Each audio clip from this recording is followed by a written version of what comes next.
Bom dia, queridos.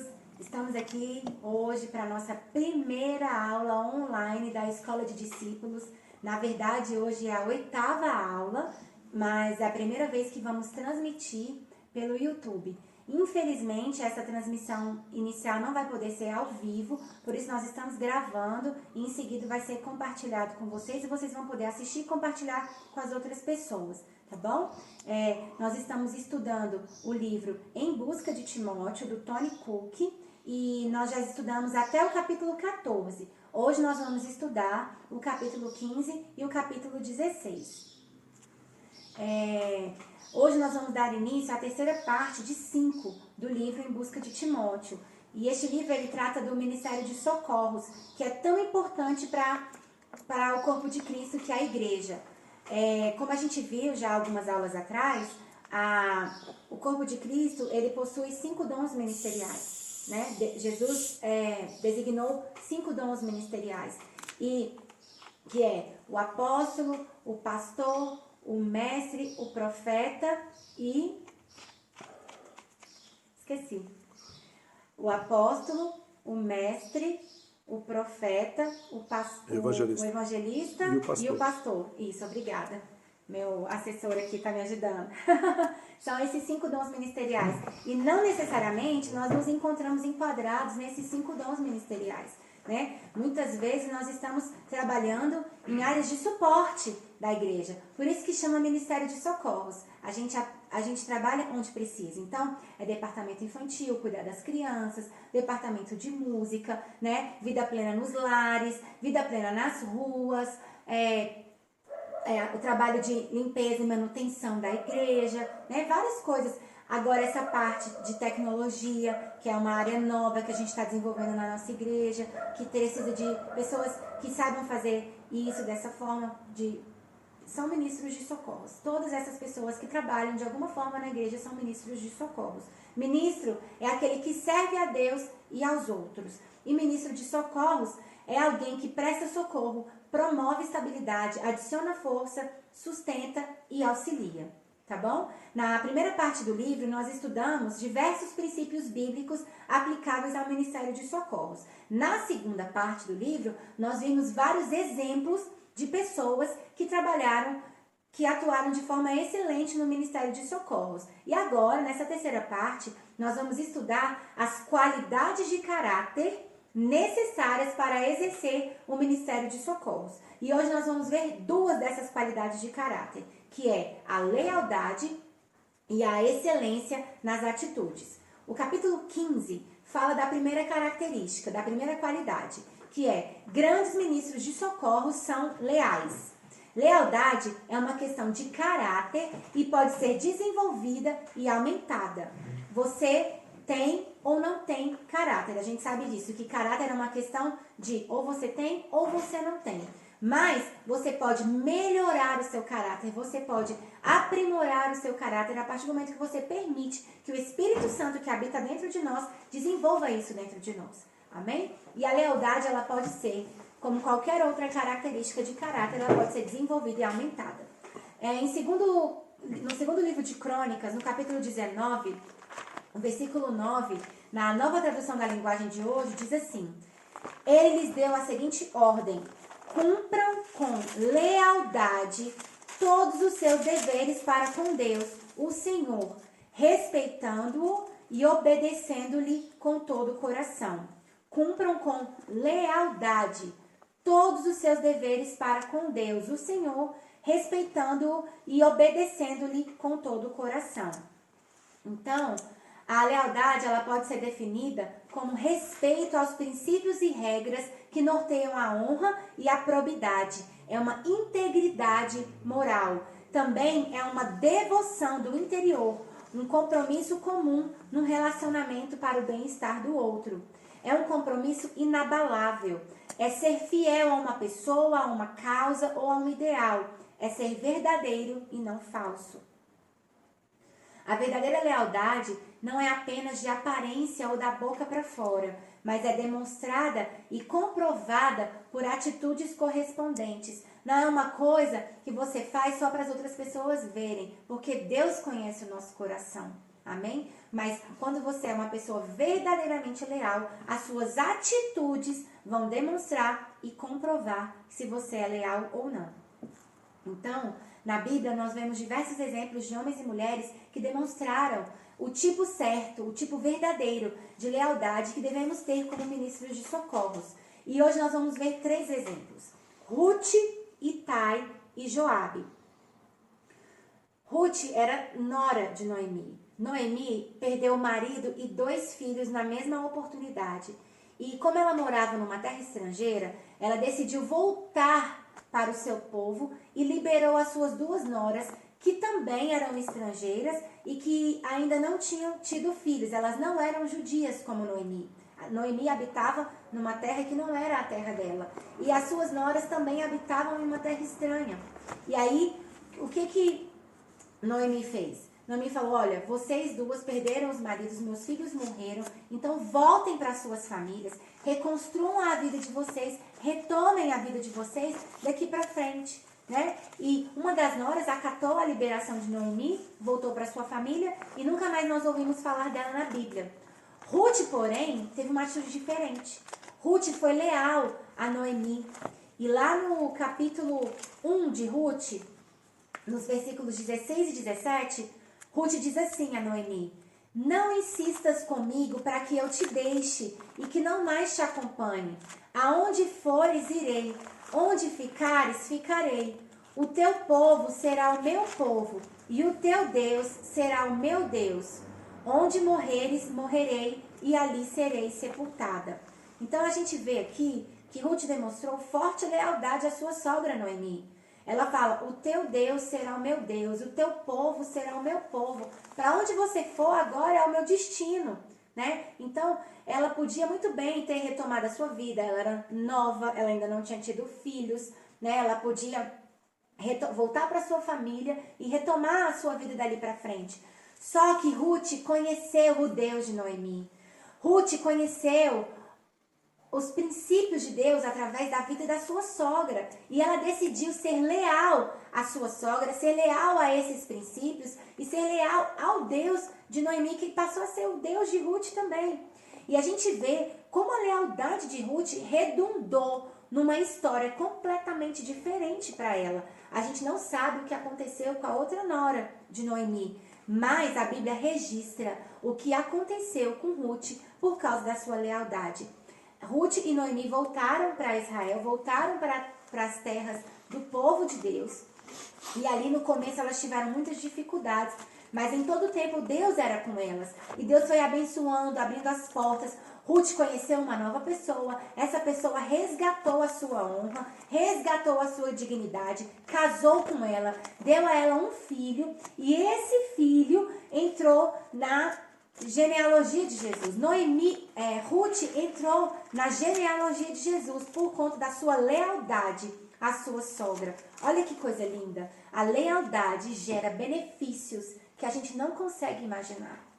Se você for leal a Deus, se você for leal ao seu líder, você vai colher os bons frutos da sua lealdade, como Ruth colheu. E Obed, avô de Davi. Em 2 Samuel 15, nós vemos o contraste entre um filho desleal e rebelde, que era Absalão, e um servo leal e submisso, que era Itai, de Gate, mais um estrangeiro. Absalão, ele era filho do rei Davi e se levantou em rebelião contra o rei, que era o seu próprio pai. Ele foi duplamente desleal. Ele foi desleal contra o seu pai e contra o rei. Por conta disso, o rei Davi teve de fugir de Jerusalém. Porém, Itai, que era um estrangeiro, estava em exílio em Jerusalém, mesmo diante do levante rebelde de Absalão, permaneceu ao lado de Davi. Muitas pessoas de Jerusalém acompanharam a rebeldia de Absalão contra Davi. Mas Itai, que era estrangeiro, que era líder de um exército de 600 soldados, que eram estrangeiros também, mas que se renderam a Davi, porque reconheceram em Davi o poder de Deus, reconheceram o poder do Deus de Davi e se renderam a ele, se aliaram a Davi, ao propósito de Deus para a vida de Davi, permaneceram leais. E Itai era o líder desses soldados de Gate. E aí, lá nos versículos 19 a 21 do capítulo 15 de 2 Samuel, nós temos o seguinte registro. Quando Davi estava saindo, fugido, às pressas de Jerusalém, ele disse assim a Itai. Então Davi disse a Itai, o líder deles, por que é que você está indo com a gente? Volte e fique com o novo rei. Você é um estrangeiro, um refugiado que está longe da sua pátria. Você só viveu aqui pouco tempo, então por que eu faria você seguir comigo?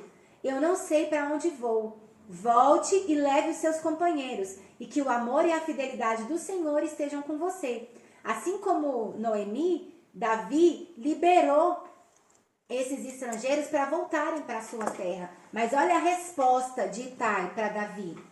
Ó rei, eu juro em nome do Senhor, o Deus vivo, que irei sempre com o Senhor aonde quer que for, ainda que eu morra por causa disso. Ele sabia que a vida dele podia estar em risco, mas ele decidiu permanecer leal ao líder que ele escolheu, permanecer leal ao propósito de Deus que ele identificava na vida de Davi. Amém? Itai era leal em seu coração e nas suas ações para com o rei Davi. Como a gente viu no começo, a lealdade gera atitudes correspondentes de lealdade. Não adianta dizer que é leal e na hora de agir, agir com deslealdade. Ele foi leal nas suas palavras e nas suas atitudes. Amém? E o terceiro exemplo de lealdade que nós vamos ver nesse capítulo é Joabe. Joabe, ele era um dos líderes militares do rei Davi. Como a gente sabe, Davi teve várias conquistas, né, dos povos à volta, das terras em volta. E Joabe era um desses líderes. Davi levantou Joabe como um dos seus líderes. E Joabe sabia que ele era submisso a Davi, que ele devia honra a Davi, que ele devia obediência a Davi, e ele assim agiu, com honra e respeito. Vamos ver lá em 2 Samuel capítulo 12, os versículos 26 a 28. 2 Samuel 12, 26 a 28 diz assim: Enquanto isso, Joabe continuou a atacar Rabá, a capital do país de Amon. Quando estava para conquistar a cidade, enviou mensageiros com o seguinte recado para Davi: Eu ataquei Rabá e conquistei os seus reservatórios de água. Reúna agora o resto dos seus soldados e o Senhor ataque a cidade e tome-a. Eu não quero ficar com a glória dessa vitória. Joabe já tinha feito o trabalho mais difícil, que era cercar aquela cidade e conquistar as redondezas dela. Ele já tinha tomado posse até dos reservatórios de água daquela cidade. Mas ele não entrou na cidade sozinho. Ele mandou mensagem e falou: olha, rei, venha para o Senhor entrar na cidade, para o Senhor conquistar, para que a vitória, para que a honra seja sua e não minha. Ele sabia que ele tinha uma missão abaixo da missão de Davi. E ele honrou o seu líder, ele honrou o seu superior. Joabe sabia que ele era um servo e não estava querendo fazer o seu nome grande ou receber toda a atenção e consideração. Ele queria trazer honra ao seu líder, preferindo que a cidade recebesse o nome de Davi. Nós vimos esses três exemplos, Ruth, Itai e Joabe, do que significa a verdadeira lealdade, que não é mera aparência, não é fingida, não é da boca para fora, mas ela é honesta, ela é sincera. E as nossas atitudes demonstram, e como a gente sabe, Deus vê o nosso coração. Deus sabe se a nossa lealdade é só na frente, é só de palavra, ou se ela é verdadeira. Né? Ministros de socorros podem aplicar os mesmos princípios de lealdade aos seus pastores e aos seus líderes. A gente, como Joabe, precisa aprender a proteger os nossos líderes. E essa proteção hoje, ela não é feita com espadas, escudos, armas, né? Ela é feita quando a gente guarda em oração, quando a gente honra os nossos líderes, quando a gente não desqualifica os nossos líderes, ou quando a gente não permite que outras pessoas façam esse tipo de coisa na nossa frente. Por exemplo, não aceite que outras pessoas falem mal do seu líder, do seu pastor para você. Se você der ouvidos para isso, as pessoas vão falar mal cada vez mais e isso vai te contaminar. Daqui a pouco você está concordando com essas pessoas. Não que os nossos líderes sejam perfeitos, não tenham defeitos, não tenham dificuldades. Claro que tem. Somos todos seres humanos, inclusive eu e você temos vários problemas, várias dificuldades, vários defeitos. Estamos todos crescendo, todos em treinamento, todos avançando para aquilo que Deus tem para nós.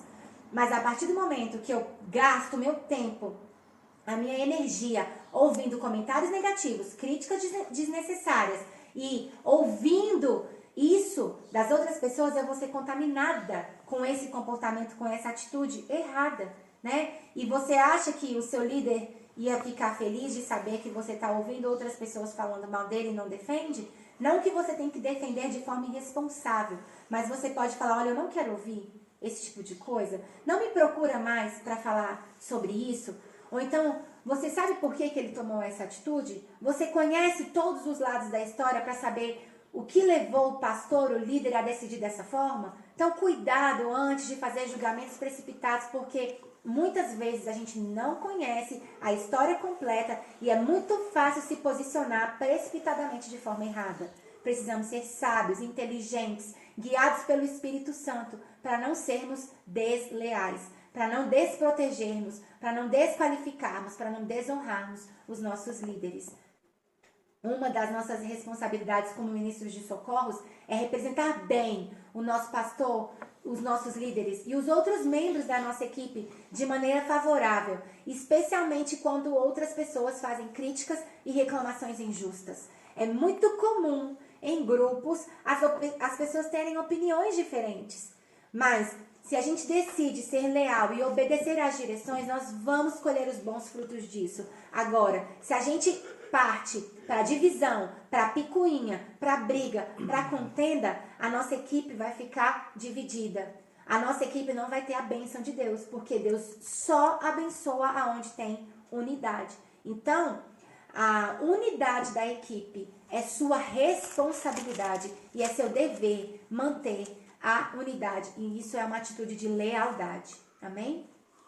Normalmente, as pessoas fazem julgamentos tendenciosos e parciais porque não conhecem todos os lados da história e se posicionam precipitadamente. Então, a gente tem que ter cuidado para não fazermos julgamentos precipitados, para não nos posicionarmos precipitadamente do lado de alguém, para não comprarmos uma causa precipitadamente, sem saber toda a história, porque a gente pode ser injusto e a gente pode ser encontrado lutando contra o propósito de Deus. A gente tem que ter cuidado. Normalmente as pessoas fazem julgamentos... já falei isso, desculpa. Se você não aceitar certos tipos de comentários, as pessoas vão deixar de fazê-los para você. A partir do momento que você interrompe esse ciclo vicioso de fofoca, essa pessoa não vai mais te procurar. Tem um ditado popular que diz que se a fofoca acaba quando chega numa pessoa inteligente. Então, seja a pessoa inteligente, que interrompe a fofoca, que não leva pra frente, que não deixa outras pessoas continuarem enchendo o seu ouvido de lixo, te contaminando com isso, né? Lealdade é uma característica de caráter, e isso é muito sério. E a lealdade também não significa uma obediência cega, mas nós devemos fazer uma avaliação sobre qual é a fonte da nossa discordância. Porque, por exemplo, eu posso discordar e mesmo assim ser leal. Eu posso pensar diferente e mesmo assim ser leal. Só que eu preciso fazer uma autoanálise. Qual é a fonte da minha discordância? O seu líder está andando de acordo com a palavra de Deus ou está abertamente negando a Bíblia? Em outras palavras, você discorda do seu pastor, do seu líder, a respeito de como proceder a ideias, métodos, visão e assim por diante? Ou você discorda de questões morais e éticas que ele faz? Lealdade a uma liderança não significa segui-la ou concordar cegamente com tudo que essa pessoa faz ou diz. Significa que, enquanto seu pastor está liderando biblicamente, de acordo com os princípios da palavra de Deus, como ministros de socorros, nós temos de apoiá-lo, mesmo que se nós estivéssemos no lugar dele, nós fizéssemos de forma diferente ou falássemos de forma diferente. Então, olha só, lealdade não é obedecer cegamente. Você pode discordar, você pode ter uma opinião diferente, você pode ter ideias novas, só que você não vai fazer isso em público, você não vai fazer isso numa atitude de rebeldia, nem falando isso para outras pessoas.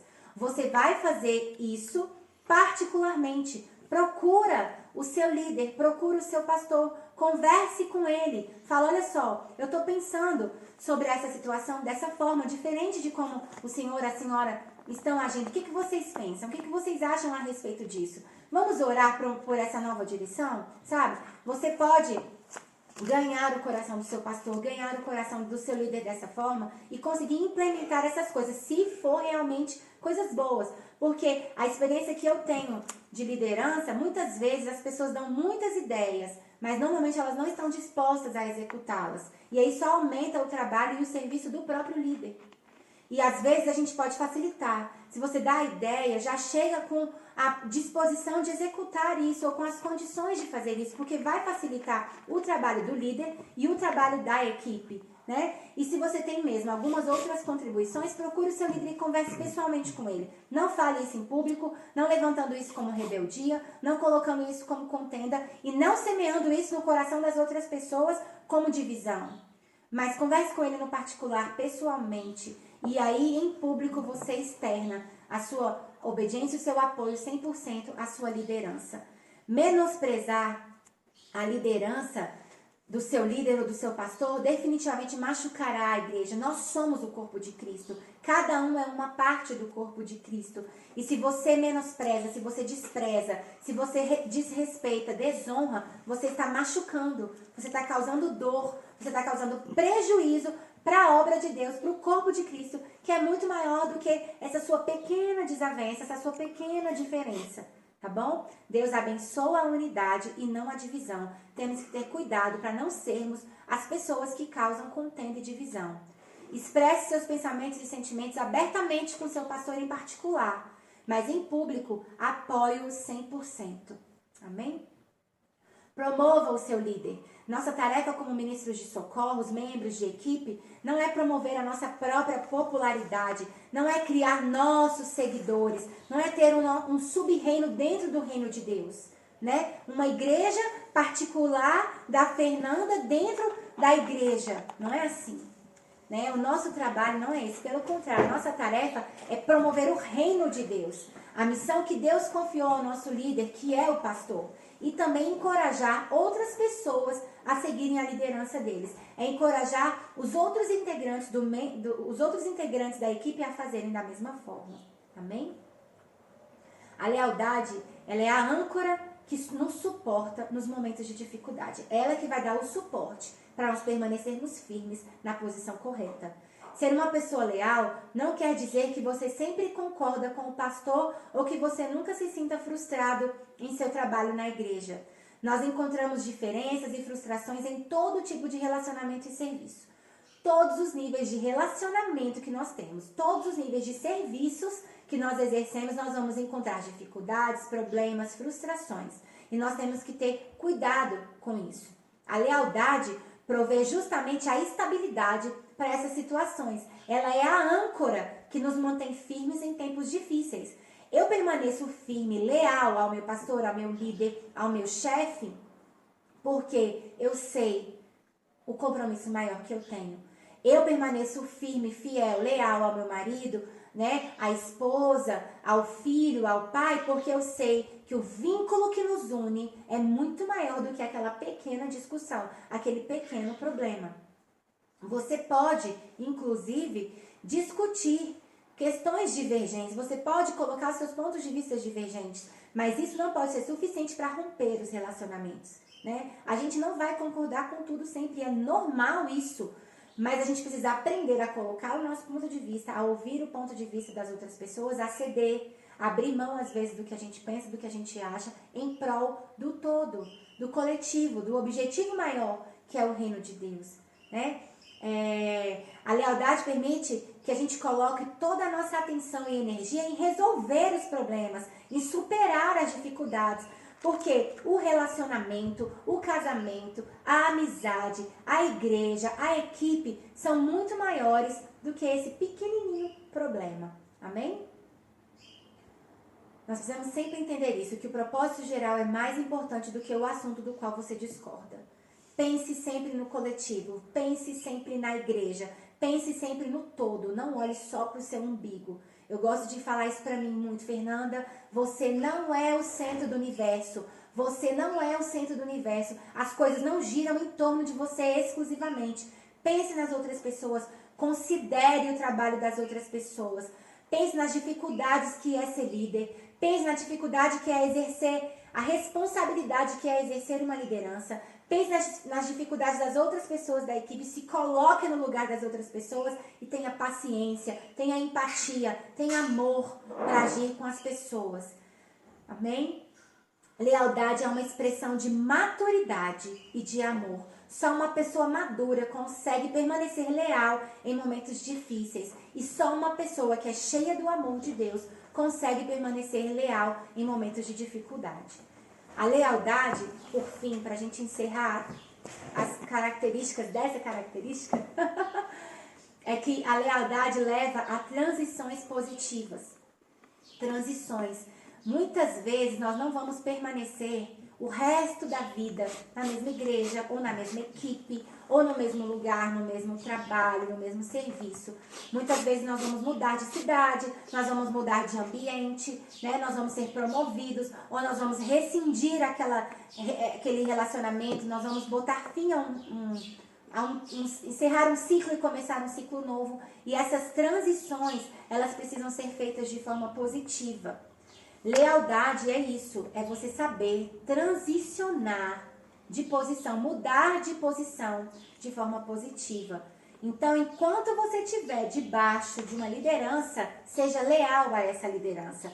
E quando você mudar de liderança, mudar de guarda-chuva, de proteção, você não deixa de ser leal a essa liderança anterior, né? Olha só, não é porque você saiu de um departamento, não é porque você deixou de integrar uma equipe, não é porque você rescindiu um contrato de trabalho que você vai falar mal do seu trabalho anterior, você vai falar mal do seu líder anterior, você vai falar mal da equipe anterior. Pelo contrário, nós precisamos honrar, ser agradecidos, reconhecer o que aprendemos, o quanto crescemos enquanto estivemos nessas equipes, nesses lugares. E aí, essa transição vai ser positiva. Até porque, se você sai de um lugar falando mal, provavelmente no próximo lugar que você chegar, você vai falar mal também. E é uma semente negativa que você está plantando e fechando portas. Nós precisamos fazer as transições de forma correta. Nós precisamos aprender a entrar e sair dos lugares. Nós precisamos aprender a entrar e sair de equipes. Nós precisamos aprender a deixar saudade e não alívio. Graças a Deus que aquela pessoa foi embora. Não, nossa, que saudade. Foi tão bom o tempo que ela esteve aqui conosco. Ela contribuiu tanto, nós aprendemos tanto com ela. Olha como é bom essa resposta e não falar das bem pessoas. na frente do líder e depois por trás, quando sai. Outra coisa também que é importante é a gente... Eu tô com um ponto aí que vocês estão ouvindo. É importante a gente não falar mal dos nossos líderes para as outras pessoas, né? Porque, como eu já disse antes, isso demonstra como você é. Quando você fala mal de uma outra pessoa para alguém, você não está falando mal da pessoa, você está demonstrando quem você é. Porque é o seu caráter que está sendo exposto. Às vezes você está criticando uma pessoa por conta de vários defeitos dela, mas o seu defeito está muito mais gritante do que o da pessoa que você está supostamente analisando, porque você está falando mal dela. Então a gente tem que ter muito cuidado de ter essa cautela, essa prudência nas transições, para que elas sejam de forma positiva, para que elas sejam boas sementes que a gente está plantando, para a gente colher bons frutos disso no futuro.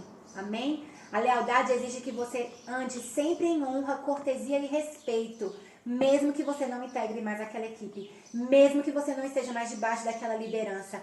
Haja com honra, cortesia e respeito, para que as transições sejam feitas de forma correta. Amém? Lealdade é uma expressão vital do amor de Deus e é um ingrediente chave nos relacionamentos ministeriais e ministérios de sucesso. Nesse capítulo 15, nós vimos 3 exemplos de pessoas leais na palavra de Deus e que colheram os bons frutos da lealdade. E nós vimos também as características que nós precisamos manter de pessoas que são leais. Lealdade Vou repetir para a gente guardar. Defenda o seu líder. Lealdade não significa obediência cega, mas você pode se aproximar no relacionamento pessoal com o seu líder e tratar particularmente as suas dúvidas e as suas questões com ele. Não fale mal do seu líder, promova o seu líder. E a lealdade, ela é a âncora que vai nos firmar nos momentos difíceis, durante as tempestades, as dificuldades. Ela vai nos manter firmados no nosso lugar, no nosso posicionamento correto. E a lealdade leva a transições positivas. Esse foi o capítulo 15 do livro que nós estamos estudando, Em Busca de Timóteo, do Tony Cook. Agora nós vamos para o capítulo 16, que traz a segunda característica dos ministros de socorros, que fala assim, o título do capítulo é Grandes ministros de socorros têm atitudes excelentes. Atitudes excelentes são resultado de um caráter excelente. Como eu falei na introdução, nós vimos na primeira parte princípios bíblicos do Ministério de Socorros. Na segunda parte do livro nós vimos exemplos de ministros de socorros. E agora nessa terceira parte nós estamos vendo características, qualidades de caráter do ministro de socorros. No capítulo que a gente acabou de ver, o 15, nós vimos sobre a lealdade. E agora nós vamos ver sobre atitudes excelentes. O caráter expressa o que temos por dentro. Não adianta, por mais que algumas vezes eu consiga disfarçar, uma hora o meu caráter vai gritar. E se o meu caráter for excelente, quando eu for espremida, quando eu estiver sob pressão, é essa excelência que vai sair. E a gente tem que estar preparado para isso. Vamos ler Romanos 14, os versículos 17 e 19. Romanos 14, 17 e 19 diz assim: Porque o reino de Deus não é o que comemos ou bebemos, mas o viver uma vida de bondade e paz e alegria no Espírito Santo. Se você serve a Cristo com essa atitude, você agradará a Deus. E outras pessoas aprovarão você também. Então, vamos ter como alvo a harmonia na igreja e tentar encorajar um ao outro. Se você serve a Cristo com essa atitude, você agradará a Deus. Qual a atitude? De viver uma vida de bondade e paz e alegria no Espírito Santo. E também tentando encorajar uns aos outros. Amém? A importância da atitude não pode ser subestimada, porque às vezes as pessoas valorizam mais o talento e desprezam a atitude. E é muito sério. Um dos fatores principais que determinam a qualidade da contribuição de um ministro de socorros para o reino de Deus é a sua atitude. A qualidade do serviço que você presta na igreja local é muito mais importante, é muito mais determinante de acordo com a sua atitude do que com o seu talento. Porque você pode ser a pessoa melhor qualificada, ter os melhores diplomas, mais habilidosa, mas tem uma atitude incorreta, você não vai alcançar os resultados e vai ser difícil trabalhar com você. Como a gente tem visto no estudo desse livro, ninguém faz a obra de Deus sozinho. O pastor não consegue fazer a obra de Deus sozinho, cumprir o chamado dele sozinho. O líder de equipe de departamento não consegue desempenhar sozinho o trabalho do departamento, todo o trabalho da equipe. Nós precisamos uns dos outros. E uma pessoa que tem muito talento, mas tem uma atitude ruim, prejudica o trabalho da equipe. A gente tem que ter muito cuidado. O pastor Daniel Cavalcante, na aula passada, falou isso, que talento não é tudo. Uma pessoa talentosa com atitude errada é um péssimo colaborador. E uma pessoa não tão habilidosa, mas com a atitude correta, é um excelente colaborador.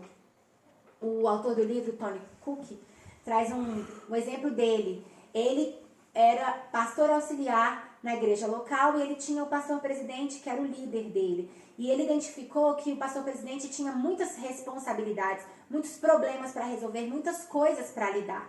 Então, como ele percebeu isso, nossa, o meu pastor, o meu líder tem muita responsabilidade, tem muita coisa para fazer, muitos problemas para resolver. Então, eu decidi que eu não vou ser mais um problema para ele. Eu não vou estar mais na lista de problemas do meu pastor. Pelo contrário, eu vou facilitar o trabalho dele, sendo um bom colaborador, fazendo a minha parte para aliviar o peso dele. Ele tomou essa decisão de que não seria mais uma responsabilidade ou um problema na lista do seu pastor.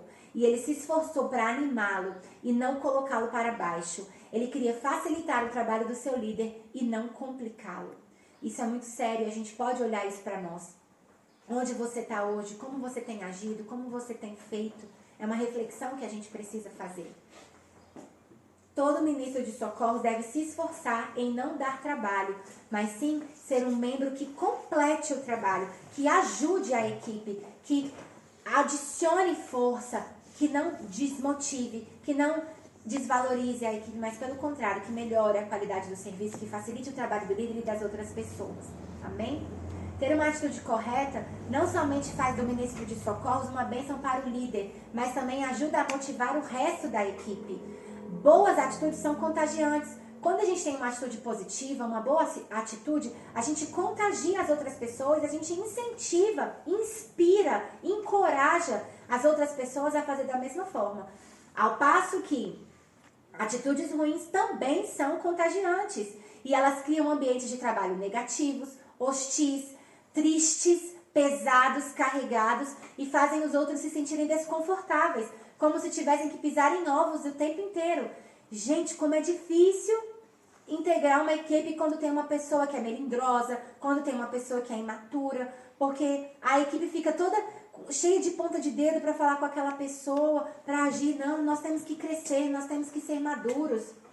E temos que ser pessoas com atitude correta, com atitude positiva, com atitudes excelentes, para promover o bem do reino, para promover o crescimento do reino de Deus e a excelência do nosso trabalho. Não adianta achar que é responsabilidade só de um ou de outro fazer as coisas certas. Não, fulano já está fazendo, eu posso fazer de qualquer jeito. Não, a responsabilidade é minha e é sua também. Se cada um fizer a sua parte, todos vão contribuir para o bem maior e tudo vai acontecer de forma correta. Agora, se um puxa para trás, atrapalha. Então, como eu disse na segunda aula que eu dei, seja um bom coleguinha. Não seja aquela pessoa que ninguém quer na equipe. Seja um bom coleguinha. Seja uma pessoa legal. Faça a sua parte. Cumpra os seus horários. Cumpra os seus compromissos. Honre com a sua palavra. Se você diz que vai fazer, faça. Seja uma pessoa de confiança. Isso são atitudes. Atitudes de excelência que vão contribuir para o crescimento da equipe e para o bom desenvolvimento da missão que Deus nos deu. Amém? Pessoas que têm atitudes ruins sempre colocam a culpa das suas atitudes nos outros, nas circunstâncias. Ah, mas é o meu temperamento. Ah, eu agi assim porque fulano falou comigo assado. Ah, eu agi assim porque o líder não confia em mim. Não.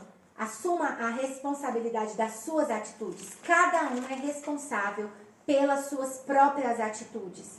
Não queira inventar desculpas para as suas atitudes erradas. Corrija as suas atitudes e comece a ter atitudes corretas a partir de hoje. Se arrependa, mude de atitude, mude de comportamento, ainda dá tempo. Eu conheço uma pessoa que ela trabalhou em vários lugares de departamento, em vários lugares na igreja. E onde ela passou, ela causou problemas, causou dificuldades. E a gente não pode ser essa pessoa. A gente tem que ser a pessoa que promove a unidade, que promove o sucesso. Como eu disse no capítulo anterior, nós vimos, para que se houver necessidade de uma transição, essas transições sejam feitas de forma positiva, não de forma negativa, para que a gente deixe saudade e não alívio. Amém? Você é livre para escolher a sua própria atitude. Então, faça uma boa escolha. Faça a escolha correta. Tenha sempre uma boa atitude, uma atitude de excelência. A forma como você encara as coisas, as situações, influencia grandemente no tipo de atitude que você tem. A nossa perspectiva das coisas pode ser positiva ou negativa. E as nossas atitudes vão ser decorrentes dessa perspectiva. A gente pode olhar a parte cheia ou a parte vazia do copo. O que tem ou o que está faltando. Para onde que você vai escolher? Direcionar o seu foco e as suas energias. Para as coisas boas ou para as coisas ruins? Para o que já tem ou para o que está faltando? Essa escolha é minha e essa escolha é sua. Você pode escolher onde irá focar e investir a sua energia e o seu tempo. Sempre haverá falhas, erros, imperfeições em qualquer relacionamento, organização, na igreja, nos departamentos, nas equipes. Sempre vão ter problemas, dificuldades. Nós somos humanos. Somos humanos, erramos.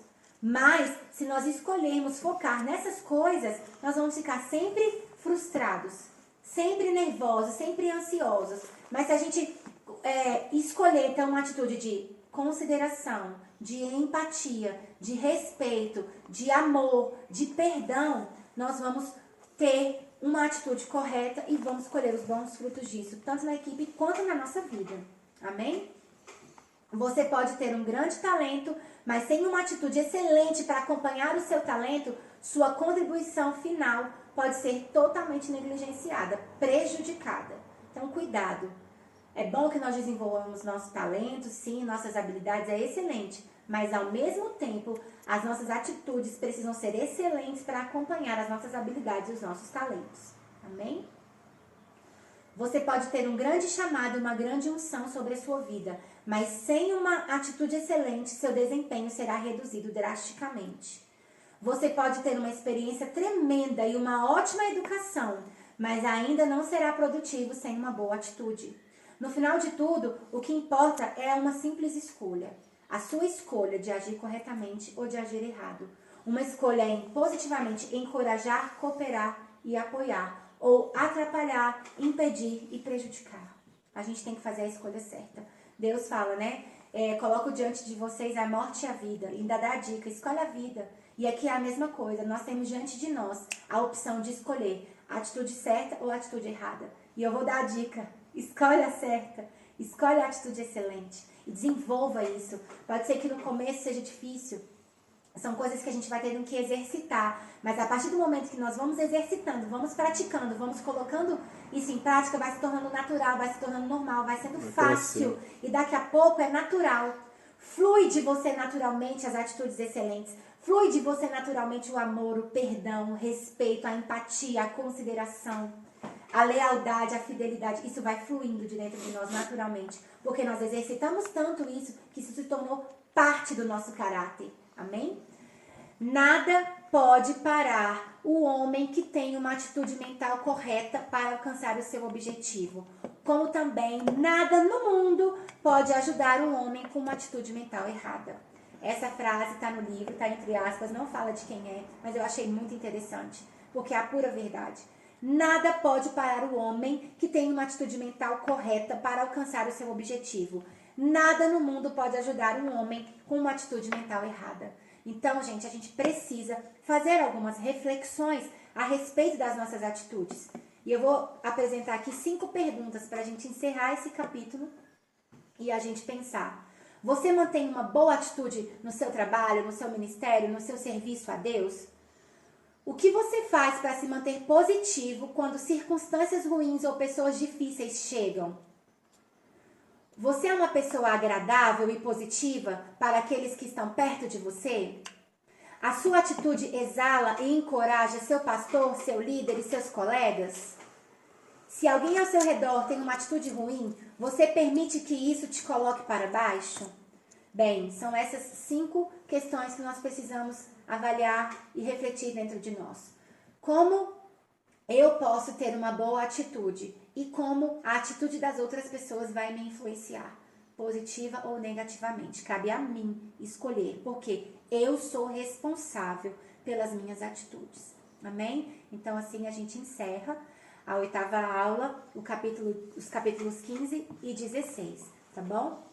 E se você gostou dessa ministração, se você gostou dessa transmissão da nossa primeira aula da Escola de Discípulos Online, dê o seu like, curte e compartilhe com as outras pessoas. Se inscreva no nosso canal para você receber as notificações. Toda vez que for publicado algum conteúdo, você vai ser notificado e vai receber as informações. Não esquece de deixar aqui o seu like para ajudar no nosso trabalho também. E se você deseja contribuir com a propagação da Palavra de Deus por intermédio do nosso ministério, a gente vai deixar aqui a nossa conta corrente para você fazer as suas contribuições voluntárias. Não se sinta constrangido nem obrigado a nada, mas se Deus tocou no seu coração de alguma forma, fique à vontade para contribuir. Banco do Brasil, agência 1022, dígito 7, conta corrente 23428, dígito 1. Agência 10 22, dígito 7, conta corrente 23428, dígito 1. Eu vou mostrar para vocês aqui por escrito com o CNPJ para facilitar para vocês, tá bom? Vê se tá dando para ver. Aí tem o banco, a agência, a conta corrente e o nosso CNPJ. Sinta-se à vontade, não se sinta constrangido. Colabore para a propagação do reino de Deus. Que Deus nos abençoe a todos. E nesse momento de tão grandes dificuldades que nós estamos enfrentando no mundo, aproveite esse vídeo para fortalecer a sua fé, para animar, alimentar o seu espírito, para que os nossos medos morram de fome. Amém? Deus abençoe a todos. Bom dia.